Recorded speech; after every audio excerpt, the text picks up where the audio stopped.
please rise?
It's always a warm invitation, a warm feeling to come in and see so many people who are part of and show appreciation for a life that has been celebrated and it's lived well among us. And as we take this afternoon to do that and to be able to just share with the Waters family the burden, the grief, the loss that they have, I'm just glad that you're here to be able to just be here, just to be present. It's not even in the saying or the doing, but it's in the being that you're able to bring some warmth and some comfort. As we look to hope, as we look to the promise of the grace that Ian grabbed hold of in life, but also just to recognize that in this family time right now, there is a sense of wanting to celebrate and wanting to not forget and wanting to be able to say, this is who we are because of who Ian was among us, who a husband, a father, a grandfather, a great-grandfather, a friend, somebody who was among us. So we want to be able to do that on this day. So let's do that. Let's do that together. Let's grieve. Let's remember. Let's look at our own lives and just ask, where are we at in life? And let's begin to examine the pathways that we're on, even as we talk about the pathways that Ian took, some of the story and some of the events that took place. We can't see all of them, but we can hear some of them, and we can celebrate those. And we're going to celebrate his life well in this time. So we just want to do that on this afternoon, this glorious afternoon. It's nice that we have this sense of sunshine, and it's a lighter feeling today, isn't it? It just feels lighter because of that, and we're just grateful for this opportunity. So thanks for being here. Thanks for being part of it. There will be, I should just mention now, there will be a little later on an opportunity for sharing. If there's a story that you wish to share, if you've come prepared for that, we'd like to give you that opportunity as well. But that's a little later on in the service. Before then, we're going to have a lot of stories that are told, and we're going to enjoy just the celebration of the grace of God through Ian's life in our lives. Let's pause for a word of prayer. Father, we are amazed that you draw us into your presence, amazed that you have a desire to bring comfort and lift burden, amazed that you have such a deep care in our lives, that you want to see life celebrated well. Thank you, Father, that you've been giving the Waters family that strengthening and that encouragement. And during the past weeks, they've been able to find lots of memory and lots of good things that help them celebrate. And on this day, as we come, Lord, we just want to be able to do this in a way that is honoring and respectful and also encouraging. Father, I pray that you give us a sense of your presence among us, a sense of your leading in this, even as we celebrate, that we would understand your direction in our lives as we remain, to be able to, in the memories and in the stories told, be able to see even how you're working. You've worked in Ian's life and you work in ours. Thank you, Father, for this opportunity to be able to share this and to be part of this, and I just pray that each one here would be able to celebrate this time well. We thank you for this in Christ's name. Amen. I think we're going to lead hymn now. Number 429, is that correct? Yes, please take your hymnals. They're in front of you there. Reach over if there's one that's a little bit farther away. We're going to sing, I'm assuming maybe one of Ian's favorites, The Old Rugged Cross, which is just a beautiful song of faith in our lives. 429.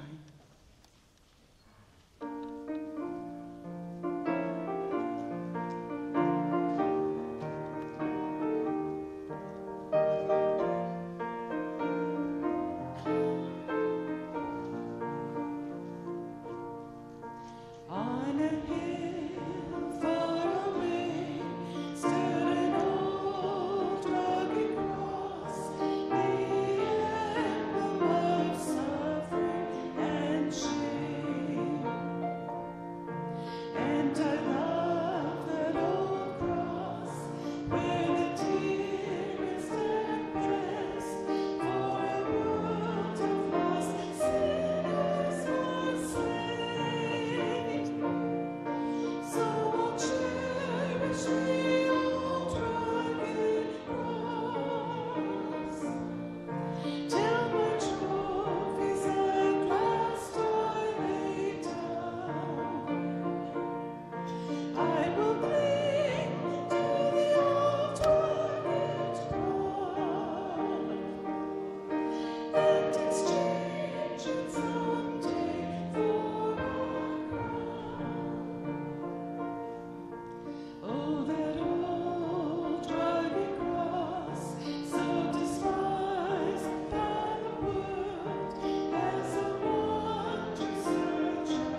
As we share stories this afternoon, we want to do, you have it listed in your folder with you, and we're just going to work our way through that order.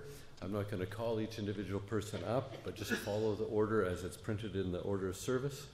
I just invite Ian's son Mark to come on up and be first to begin sharing about his dad.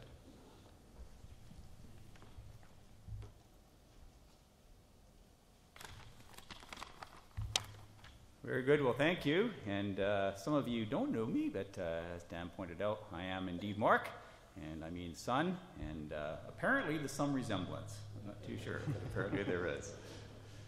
My dad would often say to me, he said, "Son, you're a chip off the old block." And when I heard that from Dad, I knew that was probably a really good thing. Well, myself and on behalf of my family, would like to thank everybody so much for being here with us today and sharing in the celebration of my dad's life.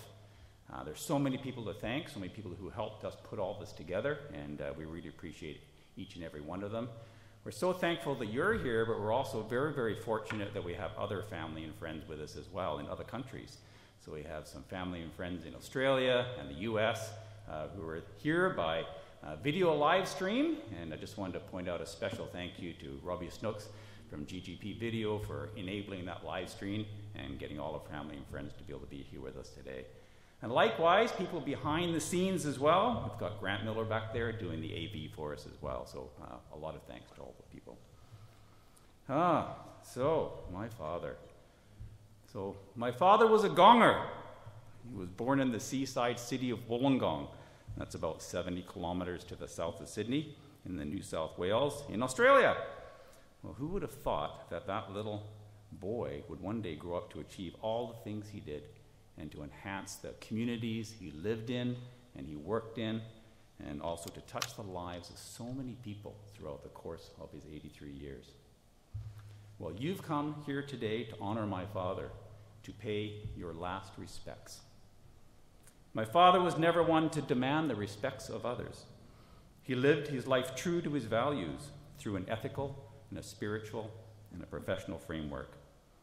Simply by interacting with him and coming to experience the essence of the man he was, that respect was freely given, as evidenced by all of you here today, to remember him and to celebrate his life.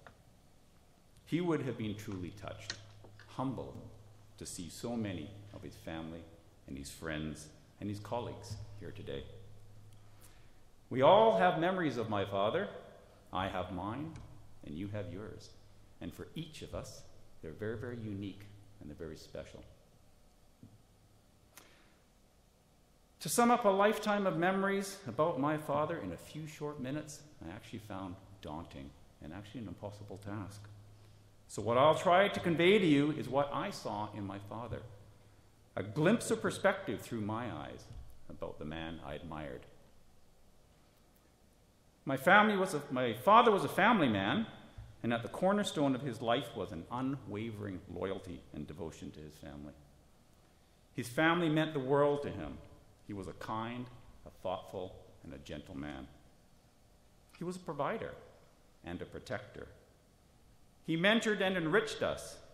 He gave us a lifetime of experiences and opportunities. He showed us how to care for one another. He gave us security, both physically and emotionally.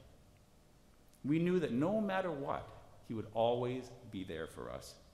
We never doubted it, not for a minute. My father was a leader. He led by example.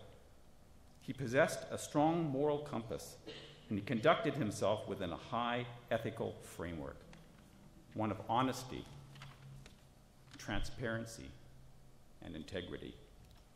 He treated others fairly, and he nurtured a foundation of trust.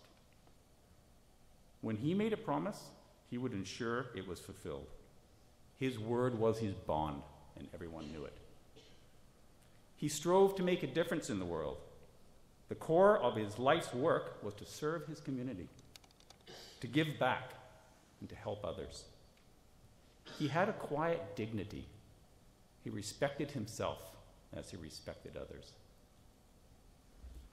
My father was a teacher. He taught me many lessons throughout his life. He was the quintessence of this quotation. A father is neither an anchor to hold us back, nor a sail to take us there, but a guiding light whose love shows us the way.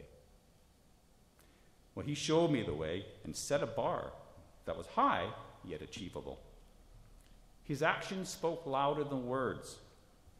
He taught me by his steadfast example.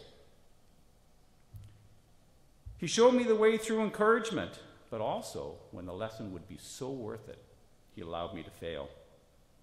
He wasn't one to fix my problems for me, but was always there to help me navigate the storms and to seek the solutions. He was a patient man, and while he did his best to steer me in the right direction, there were numerous times that I ignored his advice and decided to choose my own path. I thought I knew everything, but I was young, stubborn, strong-willed. I would eventually grow older and have children of my own. And I'd finally come to realize a quotation that struck me as very, very true.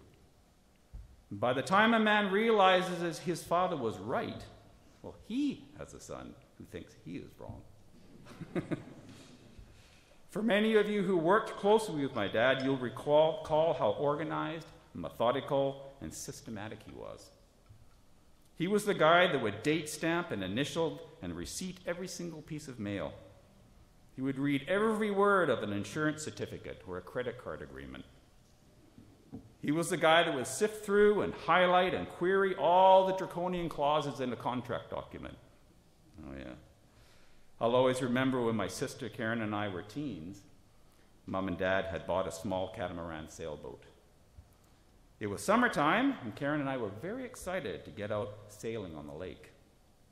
Well, of course, Dad being Dad, and being cautious as he was, saw a golden opportunity to teach us a thing or two before any sailing was going to take place. First, Karen and I would need to attend the Ian Waters School of Sailing. And this was not just a high-level 5-minute overview. This is a full-on sit-down classroom setting, complete with workbooks. He was something. And there was Captain Ian with his flip charts and his pointer, giving us the full Monty of nautical education. Oh, boy. At the end of what seemed like an eternity of theory, well, still came the practical part of it, the demonstrations, the exercises. Upon completion, we were presented with little white Gilligan sailor hats. That was going to signify our graduation. You taught us well, Dad, and I wouldn't change a thing, none of it. And because of you, I'll always remember what the pointy end of the boat's called. My father had a way of viewing life through the lens of gratitude. He was grateful for all the things that he had been given in his life, and he taught me to look around and be thankful for all I'd been given. Knowing the struggles he had endured with his health challenges and the times I was fearful about how long he would actually be with us, there was a moment I'll always remember when the meaning of gratitude would become abundantly clear to me. My dad and I at one time had shared an enthusiasm for flying remote-controlled aircraft. I had bought a brand new small plane, and we were headed out for its maiden flight. When we arrived at the place where we were going to launch the plane, well, we found ourselves swarmed by a whole bunch of hungry mosquitoes. We quickly made a dash back to my truck, and in the hurry to climb inside, my dad leaned on the new plane, and he broke it. Well, he was so upset, and he was so apologetic. And as we sat in the truck, I will never forget the profound feeling of gratitude that came over me. I looked at him, and I put my hand on his knee, and I said, "Dad, I'm not upset that you broke the plane. Not at all. I'm incredibly grateful that you're still here to break it." Yeah. My father was courageous. He faced many challenges, both personally and professionally. A principled man, always standing firm and confident in his resolve. He faced his health battles with that same resolve. He endured a number of challenges from his heart issues and his fight with the cancers, But through the surgeries and the chemo, he always kept a positive attitude and outlook. Others often recognized his outlook as well. When I talked with my father-in-law, Andre, he would always ask how my dad was doing and would always remark how amazing my dad's positive attitude was given the challenges he faced. I never saw him have a moment of self-pity. Through all his struggles, he was still there for me, right up to his last days. And as he'd been there for me, so I'd be there for him. And I held his hand tight as he took his last breath. My father was a lover. He loved the life that he'd been given and lived it without regret. He loved chocolate, licorice, and anything sweet.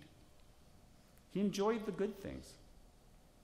One thing that will stay with me always is the memory of watching him dance with my mother.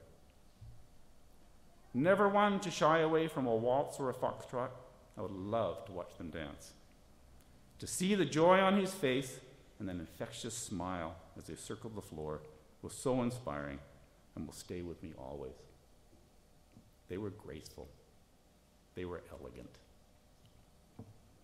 He loved his brother. He loved his sisters. He loved his nieces and nephews. He loved his grandchildren, and of course his great-grandchildren, and he felt so blessed to have them. To see the happiness and delight they brought to his life was warming to my heart. He loved my sister. They shared a special and unbreakable bond that only a father and daughter can. I know he loved me. He would tell me so often. He was never afraid to hug, and I'm grateful that we did whenever we would meet. My father loved my mother. They shared a love and an intimacy that no one else could ever know. It was theirs and theirs alone, a private bond with a lifetime of memories. Those memories now remain to be called upon to warm her heart and bring a smile in times of fond reflection, and to hold on to and comfort her in moments of grief and tears. Yes, my father was a lover, and so too he was loved. He was then and is now, and he'll continue to be loved always. And while my father was all these things and so very much more, there's one eternal truth that remains. My father was a gift I was given that will be cherished always and never ever forgotten. You're my rock, Dad. I love you, and I'll miss you, and I'll hold you close to my heart until again we meet.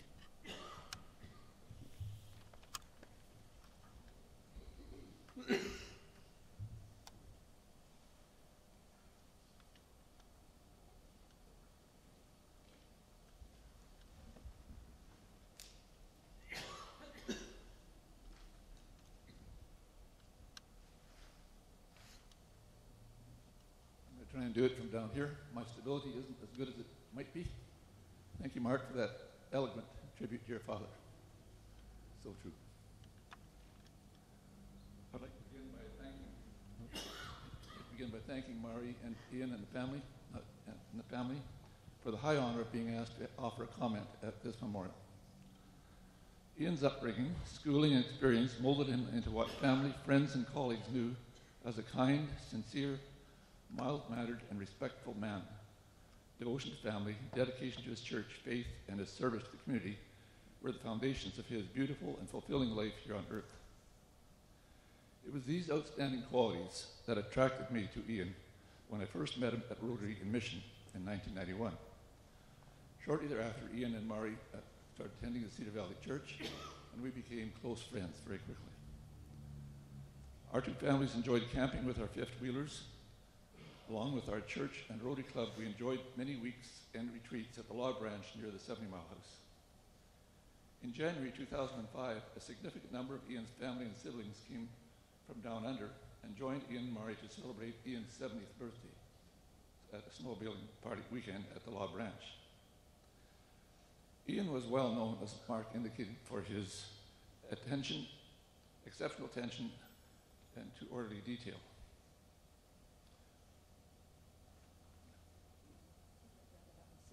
Oh, okay. Yeah.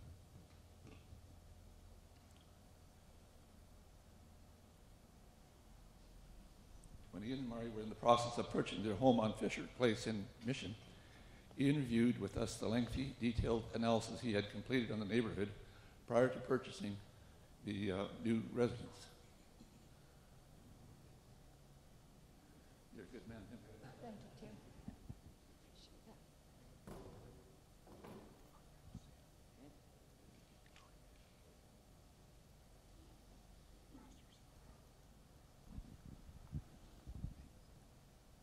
As indicated, when he indicated he was purchasing his home on Fisher Place, he began to do a detailed analysis of all the pros and cons and the pluses and the minuses. He talked about the easy access to transportation corridors. He analyzed the neighborhood. He told us that there were 2 medical doctors as his neighbors right next door, and he was so pleased with all of that. That first night when they settled down at their home, he had a great sense of relief. But as he retired into the bed, he was startled to discover that the CPR train came right through his bedroom twice a night. I always enjoyed that story.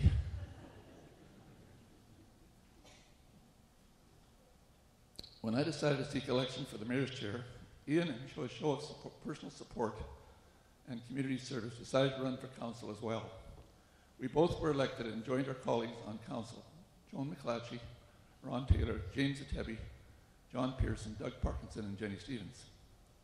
We were blessed to have a high-energy council that worked well together, and as a result, we were able to achieve a significant number of important, much-needed amenities for our community.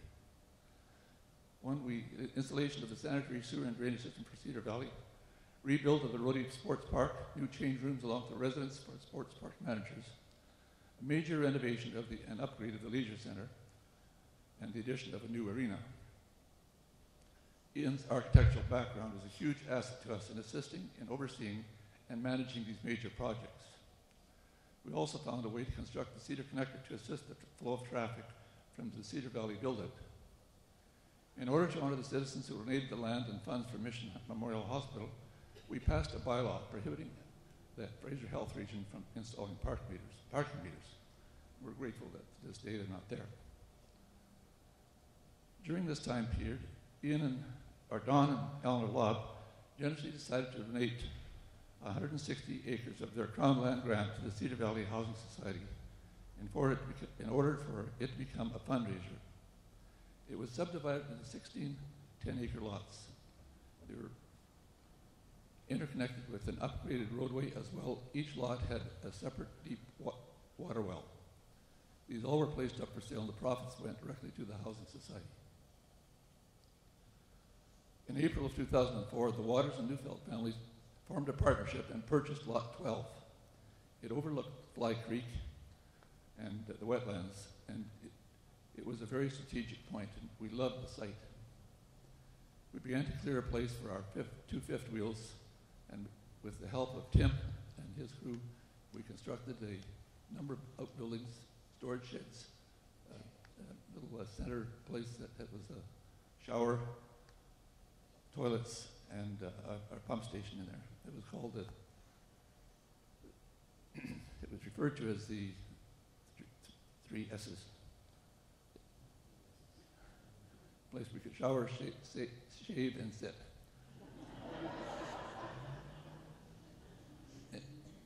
We also built a small outhouse named the Dunny in honor of the Australian name. With Ian's architectural skills, we constructed a large, attractive outdoor deck with a commanding view of all who entered or exited the Curry Ridge subdivision. The deck had a rustic wood stove and a lovely hexagon picnic table. In addition, we constructed, as indicated, 2 12 by 12 storage sheds, each with a covered breezeway parking facility for our ATVs. We enjoyed 12 years of camping at the Knoll and creating many positive memories and friends with family and friends. Our relationship, Ian and Mari's and Abe and Ann's, always has remained unblemished. We had just a wonderful cooperative partnership. Losing a loving family member and friend is never easy, but knowing that he has entered heaven's gates and that we will meet again makes the process so much easier. Ian, your family and friends will miss your unconditional love, your wisdom, your charisma, humor, and your dedication to service. Thank you, my dear friend, colleague, and partner. Rest in peace, Toby.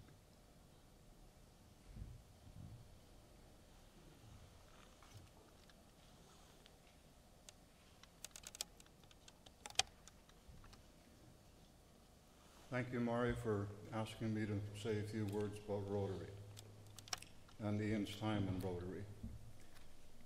Ian became a Rotary member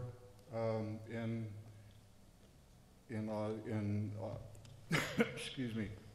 Ian became a Rotary member in Australia, and throughout his time in Rotary, belonged to numerous clubs and left his mark on all of them.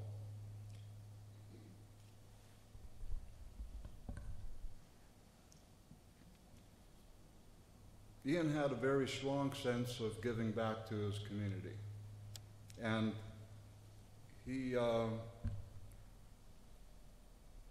used Rotary as one of the tools to give back through all of Rotary's community projects.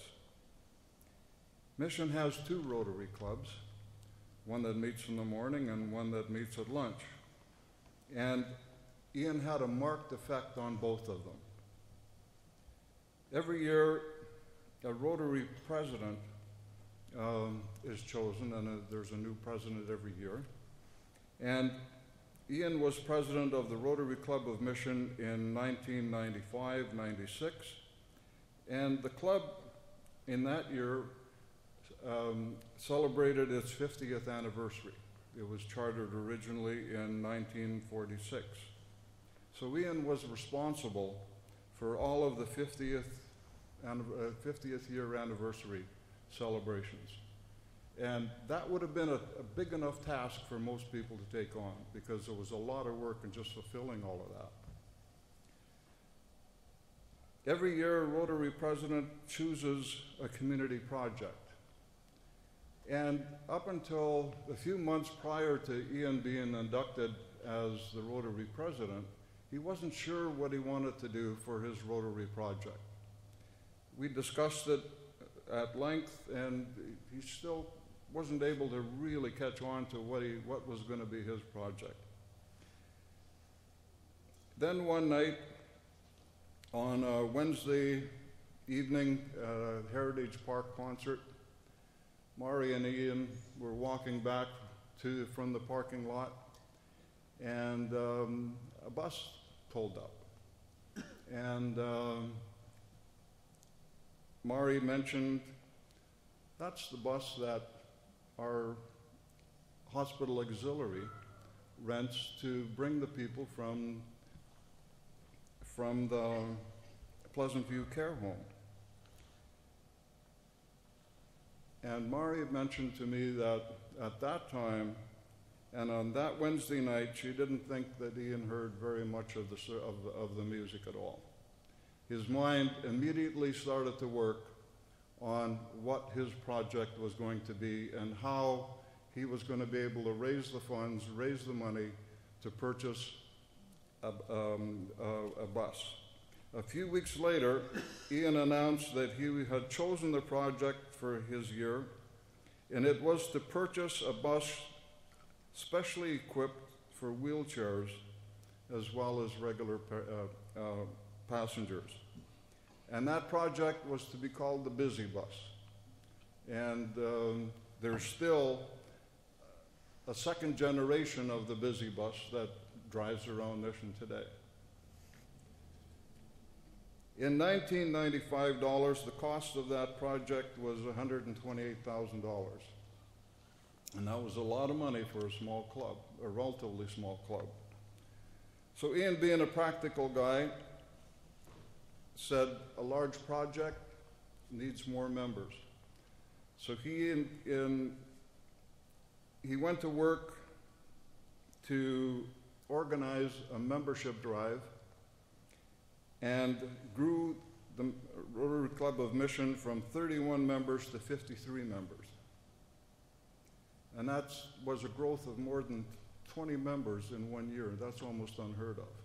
But he systematically put it together.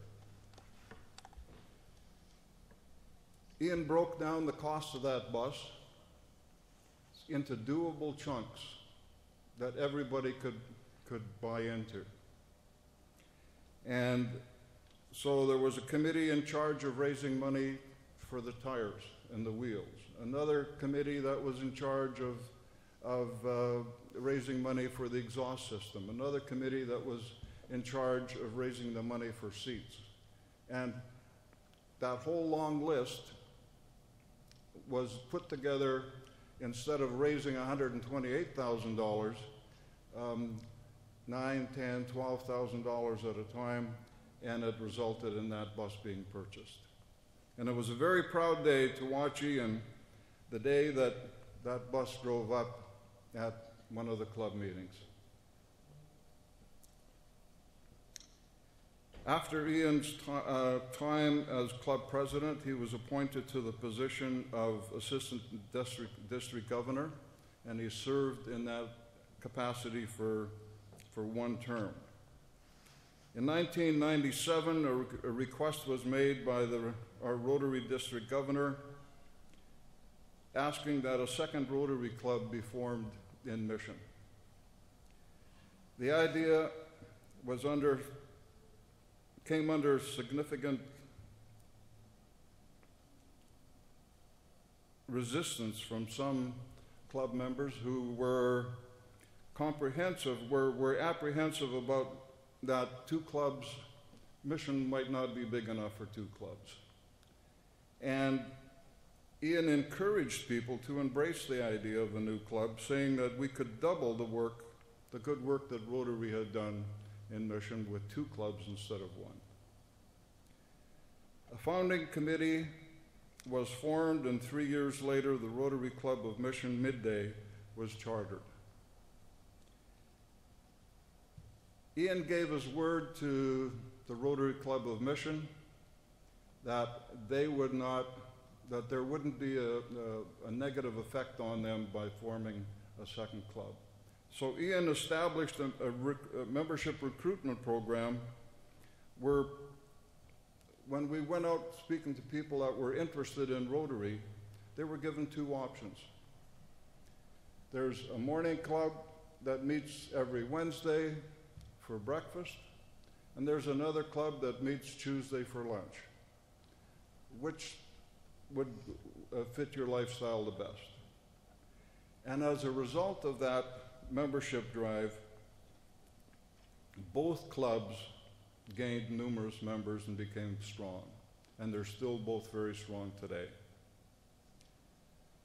But I'd like to make sure that everybody realizes that our new club would not have been formed at that time had it not been for Ian's tenacity, his powers of negotiation, and his persuasive ability.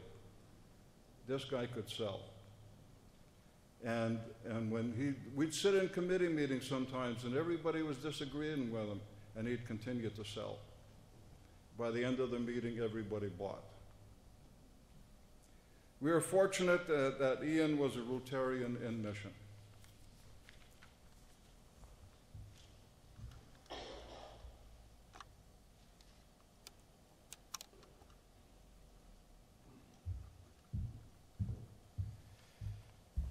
Hey gang.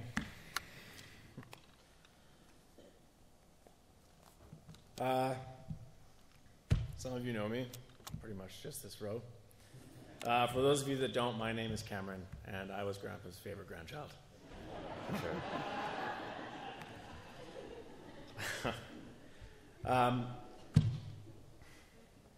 I stared at my computer screen a long time wondering what I was going to say. All the great things that my grandpa did, and more that I'm hearing about tonight. How I was going to cover them all in the time that I had. And the even bigger question of where would I start? See, Grandpa was a kind, generous, Ambitious man, all things that we all already know here. He had the unique ability to leave a room better than he had found it. I can't think of a single time where Grandpa left a room with it being in any other mood other than happy. I think this is going to be harder than I thought, so just bear with me. He always left you laughing, slightly wiser or inspired, and when I think of Grandpa and what he was to me, anytime I was introducing him to someone, it was always that he was a funny guy. Really funny. And he was always cracking jokes, having a grand old time, and in doing so, he brought genuine joy to people's lives. And that's something that I wanted to help him with here today. Bringing joy to this room one last time, because while my grandpa was a kind, generous, ambitious, incredible, one-of-a-kind man, guys, sometimes he did some really dumb things, and I've decided that that's where I want to start today with this story. Now, in the plethora of stories that I have about my grandpa, there is always one that comes to the forefront of my mind for whatever reason, and this story takes place some time ago in 70 Mile House. Now, for those of you who don't know where 70 Mile House is, it's that way. I'm guessing about 70 miles. And my Auntie Karen and Uncle Tim were building a house or cabin there, and I think that might have been the same place that you were talking about. And our family and some of their family and my grandparents went up there to help them with some renovations this one time. And it was this great spot to build because 70 Mile House is acres and acres of land, including forests, lakes, ponds, hikes, you name it, it's there. But what it also meant is that the kids got to ride ATVs. Now, my aunt and uncle had an ATV, which I think was black, and my grandpa had just bought his own ATV, which was red. And on this day, my grandpa decided that just he and I were going to go for a little trip. And I remember being so excited. I raced out to the shed and waited for him to pull the quads out. He pulled out my aunt and uncle's black quad first, a little small jerry can on the back, and I scrambled on top of the machine and plopped myself behind the handlebars. He pulled out his red ATV, and we were off to the races. Now, we made our way down the winding road, past the Lob's cabin, through a couple switchbacks, down some more trails, and into the cow fields.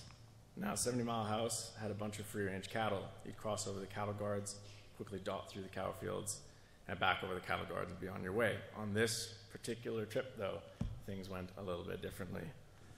See, Grandpa was leading the way, and as we broke out of the trees and into the big open field, I noticed way ahead of me that Grandpa had come to a complete stop. He was looking down the side of his machine and scratching his head, and I pulled up behind him and said, "What's wrong, Grandpa?" And he went, well, Cameron, I've completely run out of gas." "Oh," I said. And Grandpa got off of his quad and made his way to the back of mine, and he grabbed the jerry can, and guess what? It was dry as a desert. So I started to look around to make sure I could remember how we got here, assuming that Grandpa was going to send me back for gas. I noticed a lot of cows started to gather around on either side of us. Now, I was young at this time, and these cows were quite large and a little intimidating for me. So I was about ready to leave as soon as Grandpa gave me the okay. However, little did I know that I would not be the one making the trip back to the cabin. It would be my grandfather. He pulled me off of the black quad and stuck me onto his. I'm going back to the cabin now. It's 10 minutes there and 10 minutes back, so I'll be back in about 20 minutes with either more gas or a cable to pull you home. Now, I don't know if you guys noticed this during some of the speeches, but for whatever reason in the Waters family, detail is everything in the stories. They explain every single detail of everything. Even during your speech, some of the words you said, I was like, I sourced those too. So, anyway, okay, I said. "Make sure you don't move from this spot," he said. "I have no gas," I simply replied. I turned my gaze back to the cows as Grandpa was tying the jerry can back onto the black quad, and they were all standing completely still, eating the grass, watching this event unfold. Everything so far was totally fine until I noticed it. In the distance, between the cows, I suddenly spotted movement. It took me a few seconds to realize that what I was looking at, but it turned out to be two massive horns. And I swear it was like straight out of a movie. The cows slowly separated, and I was staring directly into the eyes of literally the biggest bull I have ever seen in my entire life. And I can still feel the fear run down my back. He was staring so intensely at me. No blinking, just standing there looking into my soul. And all the cows around him were calmly eating grass, but this guy was locked in on me. Now finally, I broke eye contact. The bull had stared me down, and I looked down to try and calm down a little, and then boom, more fear, because in this moment I realized the quad that my own grandfather had placed me on was his, which was red. And as I turned to yell at my grandpa that there was a bull and I was stuck on a red quad with no gas, all I saw was a trail of dust and that last little bit of his gray afro rip around the corner as he abandoned me there to die. So, now, I think two things happened that day. One, I know that Grandpa wasn't super pumped about his quad. It was having some issues, and I know for a fact he wanted a new one. And what better excuse to have to buy a new quad than to have yours absolutely destroyed by a 6,000-pound bull? And second, I think that I probably did something that weekend to get under his skin. And Grandpa, being the incredibly smart man that he was, saw an opportunity to kill two birds with one stone. One new quad and one less annoying kid up at the cabin on the weekend. Yeah. And to this day, whenever I think about the story of Grandpa, the first image I get is of that thick dust trail as he sped off faster than I'd ever seen him drive before. In fact, he always used to get on our case about the dust. Oh, the neighbors, he would say. Keep the dust down, it's rude, he would say. One time he made me take a broom out on a dirt road to sweep my own donut tracks. I don't know if any of you have ever swept a dirt road before, but it causes some dust. Anyway, all that aside, even in that moment of almost certain doom, I learned that whether it was intentional or not, Grandpa had left me wiser when he left me to get more fuel. Firstly, I learned in that moment that you can't blame anyone for your mistakes. Even though it was 100% Grandpa's fault and not mine, I could have checked the jerry can for gas before we left. Or I could have reminded him to check the tanks. I knew these things before going out. And as I got older, I started to realize more and more the importance of owning up to your mistakes. It's a small seed of a lesson that has grown over the years and especially recently has taken hold. Secondly, I learned to stand my ground. This is a hard one for me personally, and I will admit that I still fail at it from time to time today, but I had to stay there with that bull and not run away. I had to sit there and reason with myself that things were going to be okay, to keep my calm and not show that bull that I was afraid of it. I did not cry and I did not run. I patiently waited for 20 minutes. And there have been times in my life where I felt the same fear creep into me, and while sometimes it was beating me, most of the time it does not. I honestly believe that if this incident did not happen, I would not be who I am today. I would not take such big risks. I would not want to be vulnerable and push my limits. I owe a great deal of who I am to my grandpa.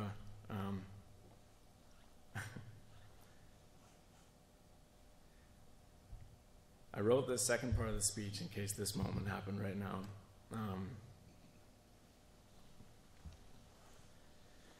You know, I practiced this speech 100 times before today. In the car, in the shower, wherever I was. Oh boy, guys. I wanted to make sure that I really got across what Grandpa meant to me. I'm not the greatest at staying in touch with people, and I probably could have seen Grandpa more than I did. But I don't regret the time that we spent together. It was quality time. And I don't regret being busy, but I do regret that he didn't get the chance to see fully the man that I was becoming. And he didn't get to see his influence on me. And every time I practice this speech, something happened that I can't explain, but I definitely can't deny. See,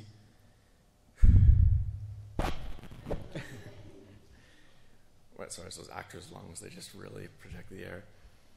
See, whatever anyone here believes in, whether it's heaven and angels or spirits or the energy of the universe in the room around us, I think the general consensus is that something happens after death. There is a next. There is a beyond. And I personally struggled with this belief for quite some time. I believed that something happened, but we weren't limited to here. Our souls became something more, and we could go anywhere in the infinite universe, but every time I practiced this speech, I felt Grandpa here. Every time I felt him in my core, and I can feel him right now. And even though I can't hear him speak his words, I can understand clear as day what he wants me to do. It's a feeling I can't describe. See, I love my dad. I'm incredibly proud of him. He's one of my idols. I look up to him. I want to be like him, and I know he is who he is, in part due to his dad, my grandpa. And Grandpa was everything he was, his morals, his dependability, his personality, in part due to his father. But I also know that myself, my dad, my grandpa, and probably almost every person in this room is who they are, or have had their lives made a bit better because of my grandma. See, the feeling I get every time I practice this speech is I can feel him say, "Thank you. Thank you for all of this. Thank you for all the kind words. This is great. Make sure when you, Cameron, get up on that stage, you thank my wife for everything she's done." And I think that is Grandpa's single best quality. And the greatest influence you two have passed on to me. Watching your guys' love was an absolute privilege. It was genuine, rare, beautiful, and unwavering. Thesaurus word. Right to the end. You guys were a team and there for each other through everything. Even now, after everything that has happened and all that has passed, he still only cares about thanking you. And I got to see all the good a love like that can bring into this life. It also taught me that if I want something like that for myself, I need to put in the work and never hold back. If I'm going to do something, go all the way. So I wanted to thank you on his behalf and mine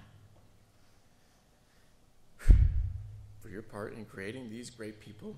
And I wanted to promise you today, and you, that while several parts of Grandpa will live on through me and others, the biggest part of Grandpa that I will carry on is my ability to love someone fully, to give them all of myself, and to care about everyone every day. And hopefully one day, I'll have a love like yours, and will change the world in the same day that you have changed the lives of every person you two have ever met. Thank you.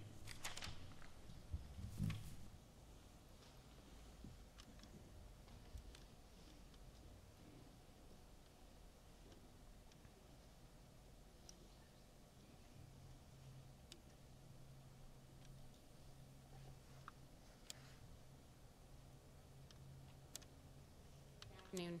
Mari, Mark, Karen, and family. Not that brown, because I'm very tall. Thank you for asking us to be part of Ian's memorial. He was a special part of our lives. My name is Kelly. This is my colleague Tanya. We are the community policing coordinators for the Abbotsford Police Department and have been blessed to have Ian and Mari as part of our lives around our office and personally for the last 5 years. And we're just going to share what he meant not only to our volunteers but to our staff at the Abbotsford Police Department. A little taller. I just wanted to share that Ian, I called him Sir Ian.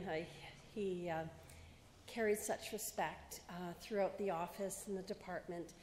So many members that came in just really appreciated everything he would do for them, for the community. At the community policing office, we had many people come that were from all walks of life.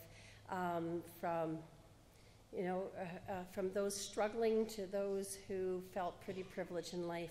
And he treated everybody equally and fairly.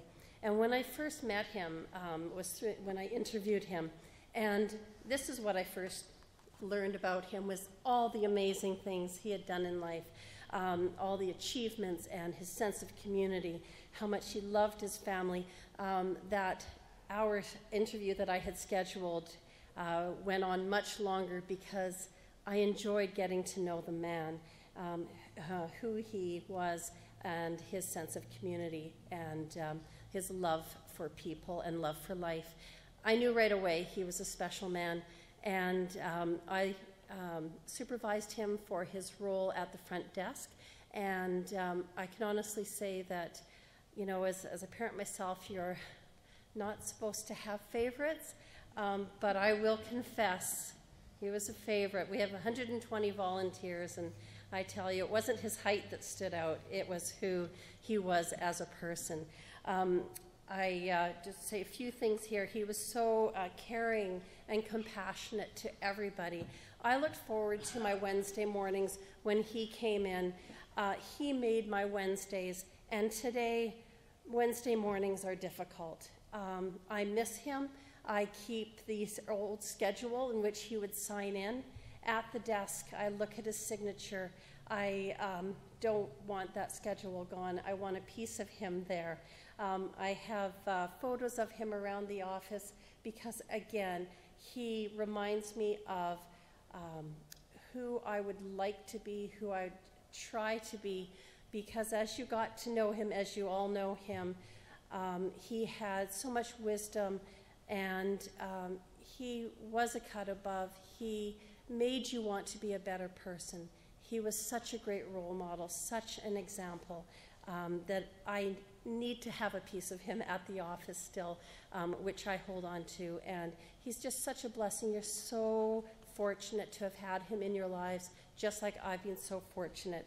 And I just wanted to share with you Constable Ian McDonald. They had a very special connection in the office. There were the two Ians. You'd call Ian, and both heads would, what? Oh, you need me? So that's why I refer to your Ian, my special Ian, as Sir Ian, and the other one just Ian. And the other Ian, Constable Ian McDonald, he wants you to know that he truly believes that your Ian, our Ian, is the finest Ian that is out there. He truly believes that. He's touched so many people, and the community police office is a better place because of him. And I will continue to try and be a better person. Just, I want to measure up. I'll keep trying. Oh, no, not at all. We keep everything confidential. So under the privacy laws, we can't share that. No, we can't. I am going to turn to my phone because I was thinking, and as we shared Ian's journey the last weeks of his life with his illness and the heart attack and stuff, the number of our staff said, not Ian, not our Ian. And they started sharing what Ian meant to them. And one of the key things that many had said, he wasn't just a gentleman, but he was the gentleman. And many of our officers, young and old, senior in rank, wanted to be who Ian was as a person. That caring, loving, kind-hearted, always helping person. As Tanya shared, we had all walks of life come through our office, and the patience he showed and the genuine care he showed to these people that were down and out in their luck. So some of the adjectives that were shared were, of course, considerate, helpful, thoughtful, obliging, good cooperative, good nature, and attentive. Ian was attentive to detail, as we've learned from your family, and proud of that because we knew that things were running fine on Wednesdays, and we loved Ian, and we spent about the first half hour with the shift, then we'd go and do our thing because the office was in good control. Last year, I went through a very difficult time with my mom, very ill, and Ian was there every step of the way encouraging me, and you as a family went through a difficult time with a family member. And I remember he'd say, can we have our prayer this morning? Which was fantastic because in the police department, we're supposed to be neutral. And I appreciate what you said, Cameron, but we all have our faith. And it was great to know that he was there, not only beside me those days that I was struggling because my mom was on her deathbed, but he was there to pray, hold me up, and help us. And I'm thinking, wait a minute, we're the leaders here. But his leadership qualities just cared. That was who Ian was. And I visited with him and Mari when he was in the hospital back in the fall. And he was more concerned about me sitting down than him. And I'm like, you sit down. I'm good standing. That was just who he was. My dad passed away a few weeks before Ian did. And one line I said to my dad the morning he passed away, holding my hand, was, Dad, his favorite song was The Old Rugged Cross. And I said, Dad, go get your crown. And I whispered in Ian's ear the day before he passed, when we shared some time with Mari and with him in his room, Ian, go get your crown, you've earned it. So thank you for letting us have the privilege of Ian in our lives. His patrol partner, Alan, is with us today. And I remember them coming and say, well, we had a great patrol. We drove around trying to figure out and solve the problems of the world. He was a fantastic volunteer and loved by all our staff. So thank you, and may you heal, and may you always remember he's in our hearts forever. Thank you.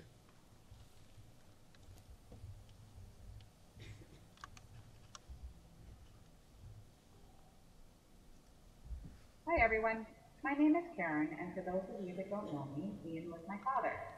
I want to thank all of you for being here today to honor Dad. Your support means so much to our family, and I know that Dad would have been just tickled to see you here. So my Dad was the type of father that most kids would love to have had. He was funny, he was kind, and he was always loving. Don't get me wrong, he was strict when we were teenagers and thought that we knew it all. Growing up, he instilled in us a solid work ethic, common sense, responsibility, and financial lessons that would help guide us through the years to come. Dad was the type of guy that would teach us by example instead of just words. One of the first memories of when we moved to Canada in 1970 was when he said to Mark and I, "Come into the bathroom for a minute." When we got in there, Dad had an inch or two of water in the tub. He pulled the plug and said, "See how the water swells down the drain in a clockwise motion?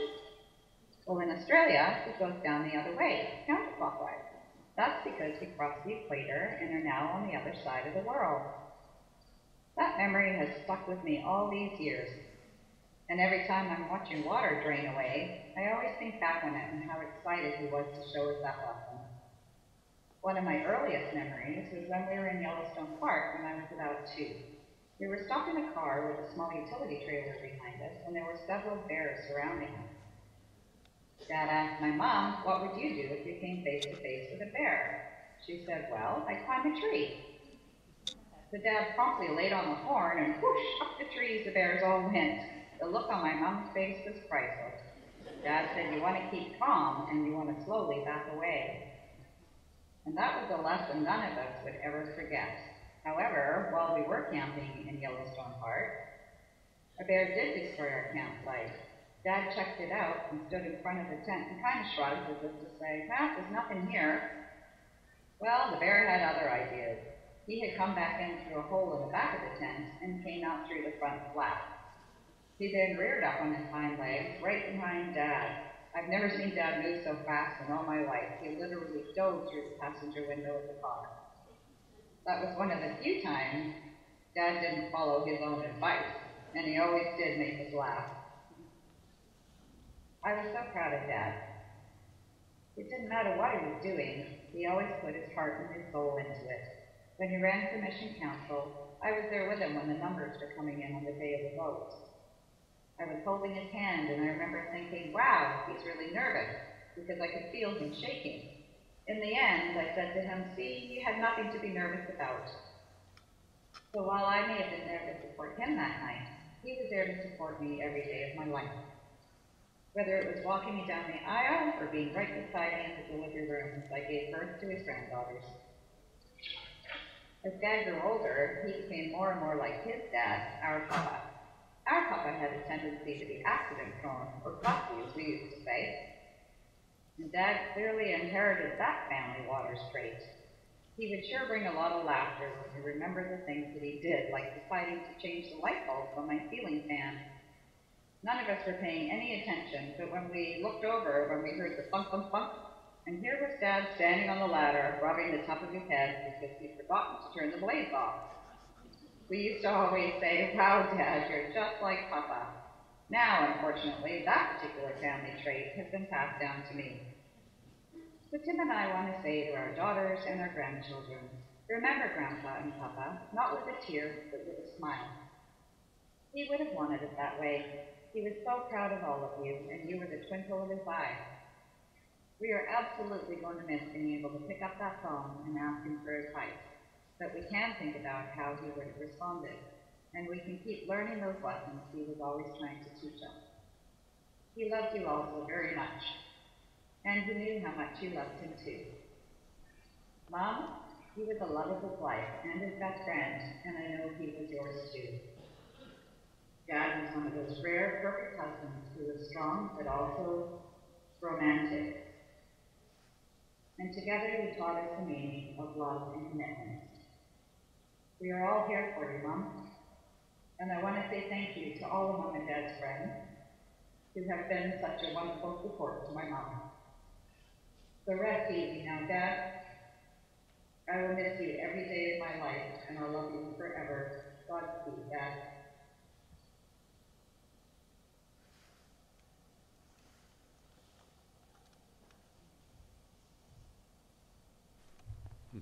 What a lot of good memories.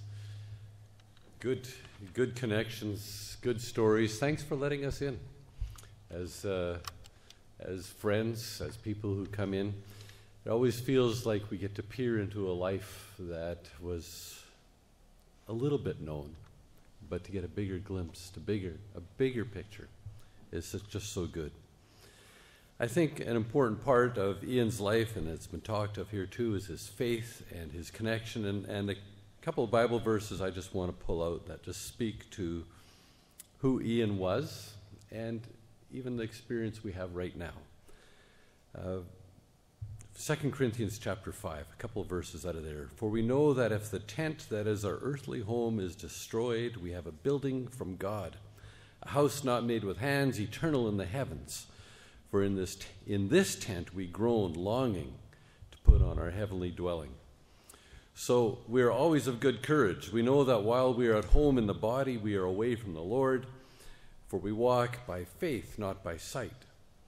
Yes, we are of good courage, and we would rather be away from the body and at home with the Lord. So whether we are at home or away, we make it our aim to please him. For we must all appear before the judgment seat of Christ, so that each one may receive what is due for what he has done in the body, whether good or for evil. And I think there's a lot of Ian's life wrapped up in the thought behind this passage.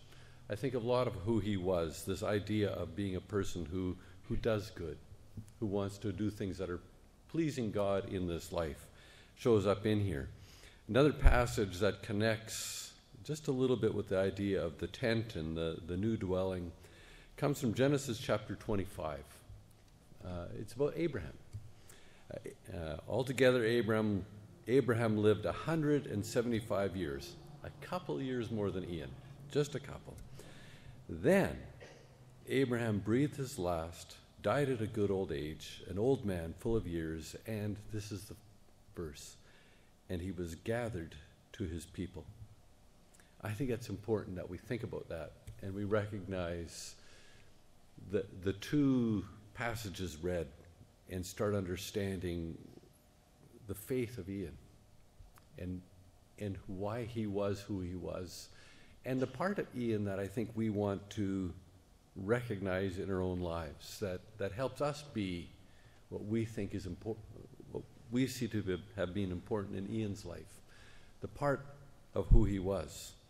I like this picture of gathering and not of leaving. You feel like he's left you, and he has. He's gone from this life, but he's been gathered. I love that. I love that picture. He's been welcomed home.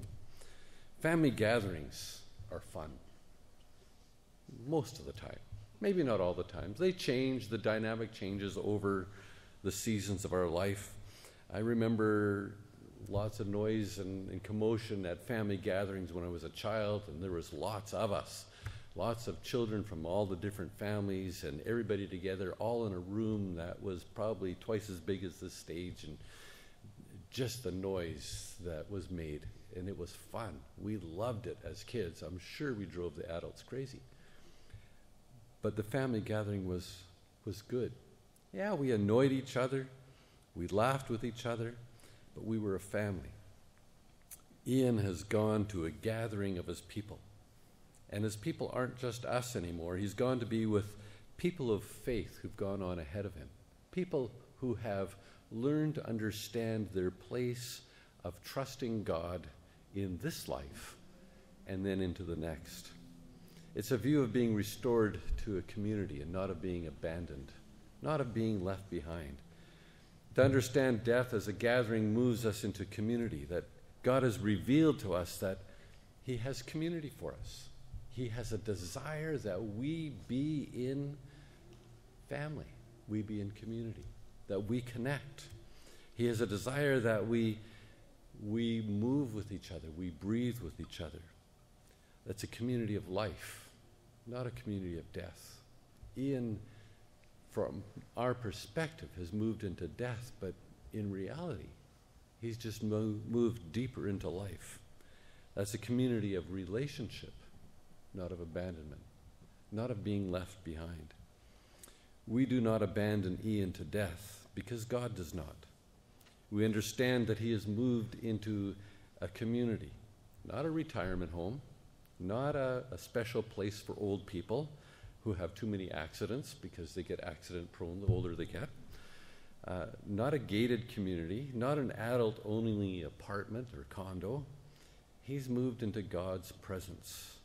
And for this, we have a confident hope, a recognition that that is certain because of what the Bible teaches us. And it's certain, a confidence. And I think in one of the words that was described about Ian, his life of integrity, he was a leader, a teacher, he was patient, he was organized, he had all these words he used that described him. I think he was this person who had this sense of confidence that came because of something that was a foundation, something deep that he stood on. And he had a present hope. It wasn't for maybe and I might or it could. It was right here, right now. He knew it to be true. And the understanding is that there will be an opportunity, or there will be this point of gathering for all of us. Revelation 15, who will not fear you, O Lord, and bring glory to you and to your name? For you alone are holy. All nations will come, will worship before you, for your righteous acts have been revealed. All people. All people. Something that Ian believed as well. All people will come to that place of understanding and seeing the absolute fullness of the holiness and the glory of God. And for Ian, that built a sense of anticipation. I don't think he dreaded the thought of meeting his God. He understood that his God loved him and cared for him. What does it mean to us as we walk forward to our gathering? Do we have that sense of anticipation, that sense of, I know that this is what I'm made for? All people will worship God, it says. All will declare that God is God in one way or another. And that was part of Ian's lifestyle. He understood it. We talked of that. We understood that. We recognized that.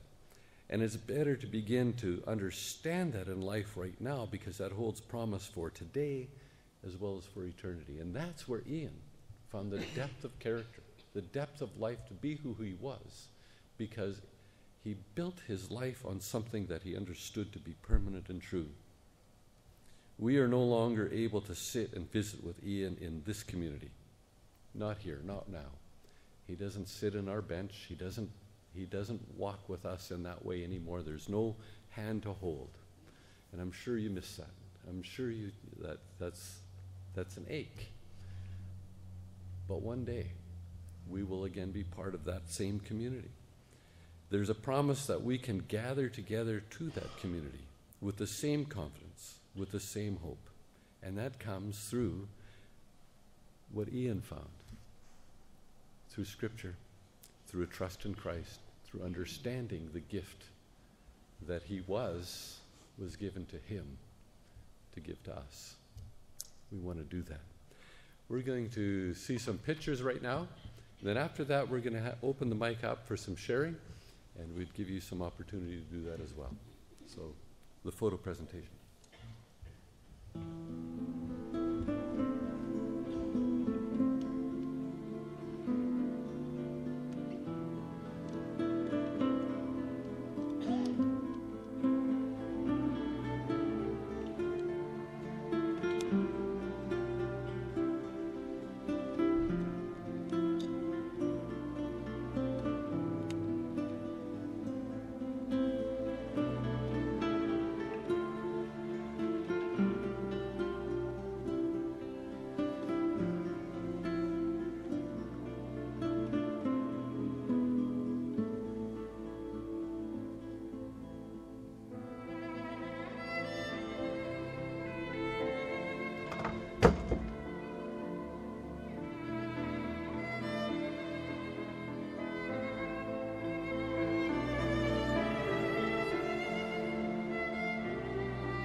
I love how pictures tell so many stories, and just to be able to pull that in, all those thoughts, to be able to do that, it's good to just connect in those ways. And those are available on the site.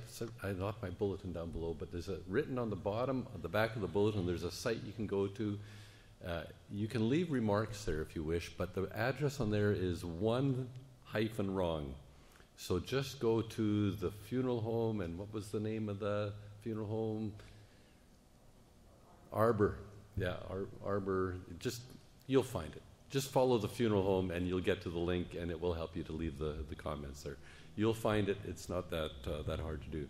However, some of you may wish to speak up right now. There may be a story, and I have a feeling that if Ian were here and it was your service and he had a story, he would be up here really quickly.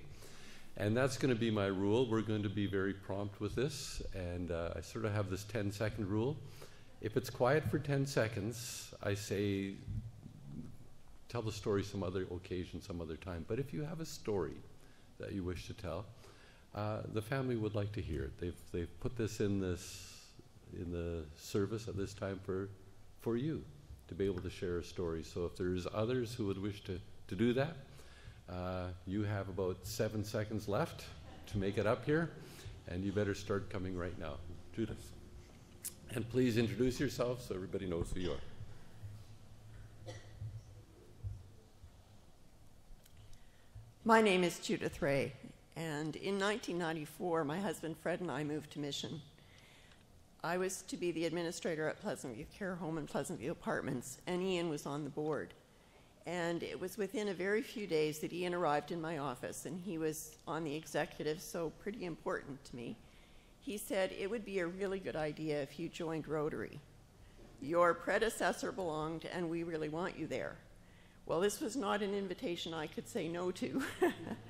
So at that very moment, I became very involved in Rotary, and many of you are here who were part of that club at the time and know that that was what was happening. I was also very much involved with him then when the Busy Bus became a reality, and we were looking at ways of providing services to the seniors in the community that needed transportation access.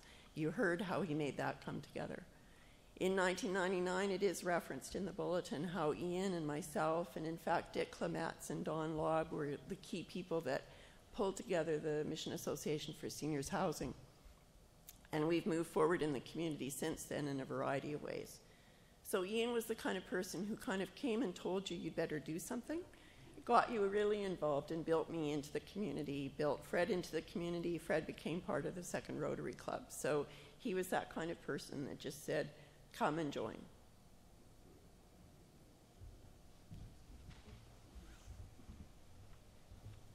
Is there others? Yeah, make your way up. You can wait up here too.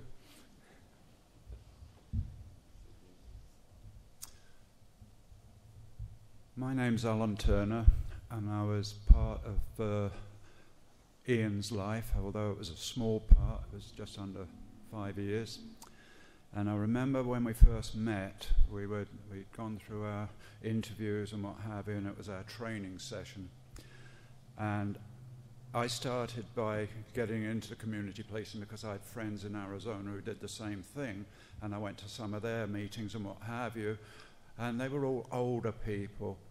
When we went to our first lessons or training, I saw Ian. It was a U-shape with all the people sitting around, and I saw Ian. He was sitting over there, and I was sitting over here, and I looked at him, and he looked at me. And in Britain, they used to call us people Q-tips because of the grey hair, and they called their RVs grockle boxes. But anyway, I looked at him, and he looked at me, and everybody else was way younger. They were students and what have you. But anyway, as time went on, we partnered up. And we were together nearly 5 years, and we did 2-3 times a month. We used to drive around the countryside, keeping people safe. But anyway, he always was inspirational in the knowledge he had. We were into RVing, he was into RVing. He flew a little Cessna. I was in the Air Force for 15 years, so we had something in common. But the thing was, with Ian, you know, every time we met up, we had something of interest. I didn't realize until today really how far this goes back with what he did in his life. And I'm so impressed, I'm so honored to be in part of his life. Although it was so short, I wish it was for longer. He was a scholar and a gentleman. Thank you.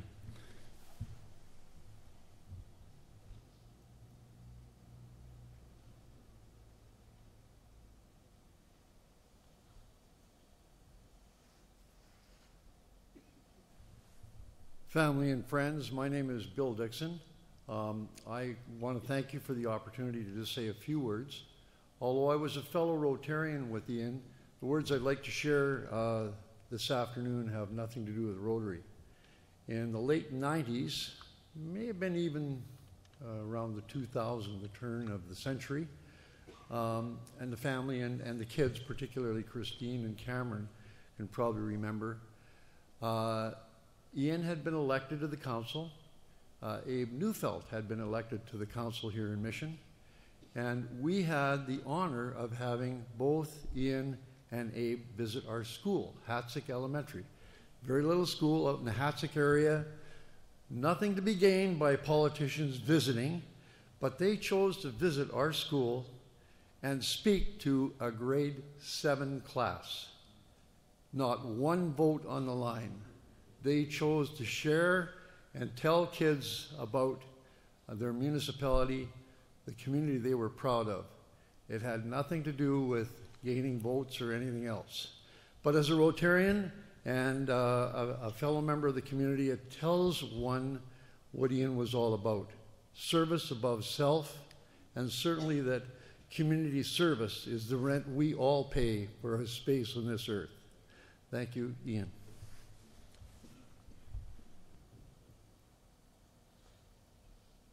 Thanks, Bill. Are there others? I won't prolong this, but if you want to go, you should be moving right now because we're down to about 2.5 seconds.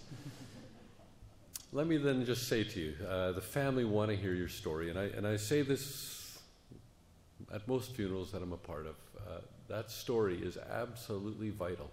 That one that you remember, maybe not here, maybe not now, but sometime. There's at some point in your life where that story entering into this family's life is going to give life and energy. It's going to help a person feel present again. It's going to help life feel like it's there. So please, don't hold your stories to yourself alone. Share them. Let the family hear them and know them and understand them. We're going to be singing a song here right now, then after that we'll be heading downstairs in which we'll all be invited to be part of that. But please. I believe it's hymn number 10, How Great Thou Art. Yes, please turn to page 10, and I'd ask you that you stand. This is such a glorious hymn of faith. We've been sitting for quite a while. Let's stand and just sing out, How Great Thou Art.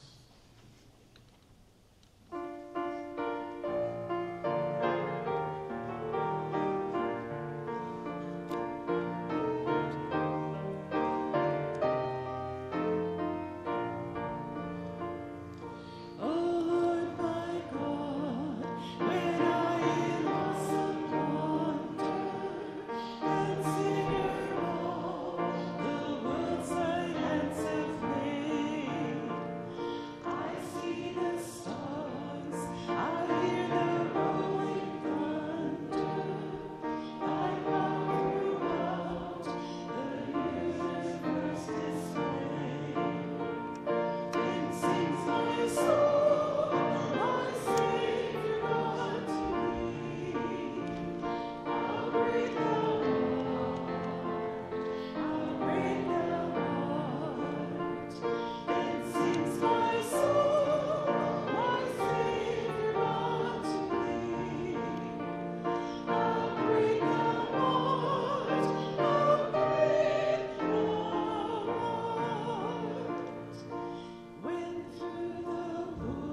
I have the privilege of being married to Ian's sister, and that means I get to have the last word. I don't often get to have the last word. Ian did not, you would be seated. It's just going to take a moment. Ian did not get a chance to have the last word. The event that took him was so catastrophic, there was not a last thought, there was not a last word. He was just gone. And while there was a week of effort there to reverse that, that was fruitless. So it leaves us with a question. If he had had a chance, what would he have said? And we're only speculating. But as Mari and I shared what Ian's favorite passages of Scripture were, one occurred there that I thought could well catch what would be his last words. And last month, as we stood at his grave site, I shared this with the family. I believe it's very possible that Ian's last words would have been one of his favorite scriptures from the book of Proverbs, chapter 3. And that scripture says, "Trust in the Lord with all your heart, and don't lean on your own understanding. In all your ways acknowledge him, and he will make your path straight." Ian had a strong heart for God and a strong longing that God would impact all of your lives. I say it especially to the family, but I say it to all of you who knew him. Here it is one more time. Trust in the Lord with all your heart, and don't lean on your own understanding. In all your ways acknowledge him, and he will make your paths straight. Let's pray together. Almighty God, maker of heaven and earth and all that is in them, we acknowledge your presence here today, and we acknowledge that you have touched our lives through Ian, through his faith, through his character, through his life, in ways that have changed our lives. And we thank you for that. Thank you that we've been able to share all of that together. Now we ask your blessing on us as we leave this place. We ask you to bless our fellowship together downstairs and the refreshments that have been prepared there. We ask you, Lord, to let your grace rest upon this family and upon your people. Now may the Lord bless you and keep you. May the Lord make his face to shine upon you and be gracious unto you. May the Lord lift his countenance upon you and give you peace. Amen.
Please come down and get some refreshments and things. Yeah, I'll see if I can swing by. Yeah. There's another production there. Oh, do you? Busy day. Yeah, the hospice down. Oh, wow. I've never been to it. There's bull riding there. Really? Yeah, it's quite the night apparently. All of my nurses go to the hospice. Yeah, they want to make use of my wireless camera. You know, when you roam around the dogs and stuff, so they actually contacted Mike, wondering how they do it. Once the Chiefs aren't playing, I can make it. So yeah. You got to do some bull riding. Yeah.